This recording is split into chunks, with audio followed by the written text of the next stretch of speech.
কাছাৰৰ বৰখলাৰ জাৰলতলা গাঁও পঞ্চায়তৰ গংগাপুৰত দুদিন ধৰি নেৰানে পৰা বৰষুণৰ বাবে জলমগ্ন গংগাপুৰৰ গাঁও। পানীত বুৰ গৈছে বহুকেইটা পৰিয়ালৰ চোতাল ঘৰ। চিন্দুৰীৰ পানীয়ে বিচ্ছিন্ন কৰে অঞ্চলটোৰ যাতায়াত। গাঁওখনত প্ৰায় 100ৰো অধিক পৰিয়ালে বাস কৰে।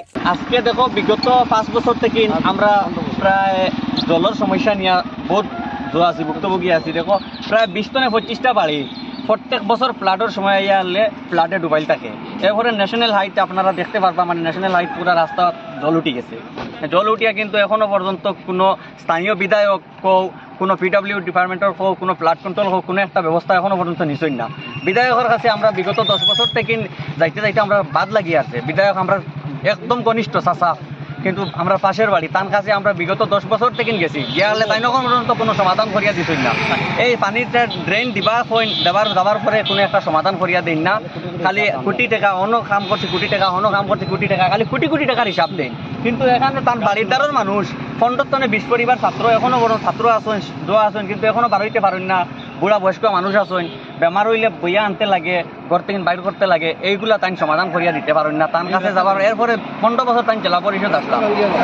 জেলা পরিষদ থাকাকালীন অবস্থায় কোনো একটা জেলা পরিষদের কোনো একটা তান কাম নাই। তান এই মোহাম্মদপুর গ্রুপ মানে 10 নম্বর গ্রুপ তার কোনো একটা সাইনবোর্ড নাই, কোনো কিছু নাই। যদি আপনার দেখিলে হাতিয়ে দেখুক কোনো একটা খাস কিচ্ছু নাই। এরপরে তানে আমরা 2বার নির্বাচিত করেছি বিধায়ক হিসাবে। দেখা গেছে পঞ্চায়েত ডিপার্টমেন্ট লিয়ে ওনার বাড়িতে সাইনবোর্ড লাগানো হয়েছে, অনেক কাজ এটা তো তান তো পঞ্চায়েত মানে পঞ্চায়েতের কাম তো ছাড়াও তো তান বাড়ির 14 ফাইন্যান্সের সব কাম তান বাড়ির বাউন্ডারি ওয়াল, গার্ড ওয়াল, ফুরকির ওয়াল সম্পূর্ণ তান বাড়ির। কিন্তু উনি আপনাদের গ্রামে কোনো কাজ করছেন না এখনো পর্যন্ত। গ্রামে তান কোনো কাজ করছেন না, একটা সাইনবোর্ড নাই তানি গ্রামে, কোনো তার জেলা পরিষদের কোনো একটা নাই, পঞ্চায়েতের কোনো একটা তান কাজ নাই। আপনাদের দাবি কি? আমরা দাবি হইলো একটা তাই স্থানীয় জল যেগুলো আছে জমা জল যেগুলো 15 20 পরিবার ওগুলো তাই ড্রেন দিয়ে আমরা ওগুলো করিয়ে দেখা সমাধান করিয়া দেখা আমরা দাবি একটা। আর জেলা শাসকের কাছে আমরা বিনম্র অনুরোধ করিয়া মানে যাতে আমরা করিয়া দিতে, আর পিডব্লিউ ডিপার্টমেন্টের কাছে বিনম্র অনুরোধ করিয়া যাতে আমরা সমাধান স্থায়ী সমাধান করিয়া দিবার লাগে। আচ্ছা আরেকটা হোক যদি আমরা আর দেখো সামনে যে নির্বাচন আর 26 নির্বাচন, 26 নির্বাচনও দেখবাই আমরা ফলাফল একদম শূন্য হিসাবে দিয়া দিব। আমরা পঞ্চায়েত ইলেকশন আপনারা দেখতে পারছো, তার জামিরা শাহবাজ জেলা পরিষদ তাই এআইইউডিএফের প্রার্থী দিছিল জাকারিয়া পান্না। আজ মোহাম্মদপুর শাহবাজ জিপিত তাই 84টা ভোট পাইছে, আপনারা বিগত দেখতে পারছো। কিন্তু 26-এ সেইভাবে আমরা তানে বয়কট কর্ম করিয়া আমরা ভোট বন্য পদক্ষেপ নিমু। আমরা গাঁৱত তাই বাতিও যাই বাই আইন হিসাবে তার কাছে আমরা অনুরোধ জানি। আর তার কোনো কাজকর্ম নাই, এই 10 বছরে 15 বছরে তার কোনো কাম নাই।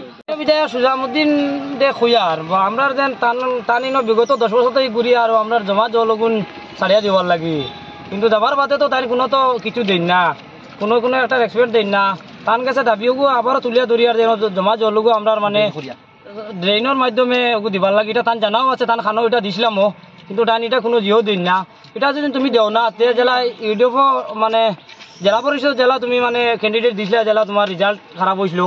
এখান থেকে মানে সরাপাড়া কৃষ্ণপুরীবাসী মিলিয়া এ শিকার সারাও মানে এক আসন প্রতিবাদ হয়েছে হইন মানে তুমি শূন্য পাইবা রেজাল্ট। তুমি অতি শীঘ্র আমরা জমা জলগু ড্রেন করিয়া মানে দেওয়ার লাগি তোমার কাছে অনুরোধ করি। আর এখানে এনএইচও মানে জল উঠি যাওয়ার ছাত্র আওয়া যাওয়া করেন রাস্তার মাঝে দিয়া, এখানেও মানে বড় অ্যাক্সিডেন্ট হওয়ার সম্ভাবনা আছে।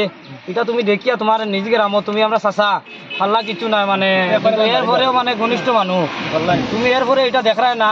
এটা তোমার বারবার অনুরোধ করি, এটা এরপরেও যদি তুমি এটা করে দেও না তোমার বাড়ি ঘেরাও করমু। আমরা গ্রামের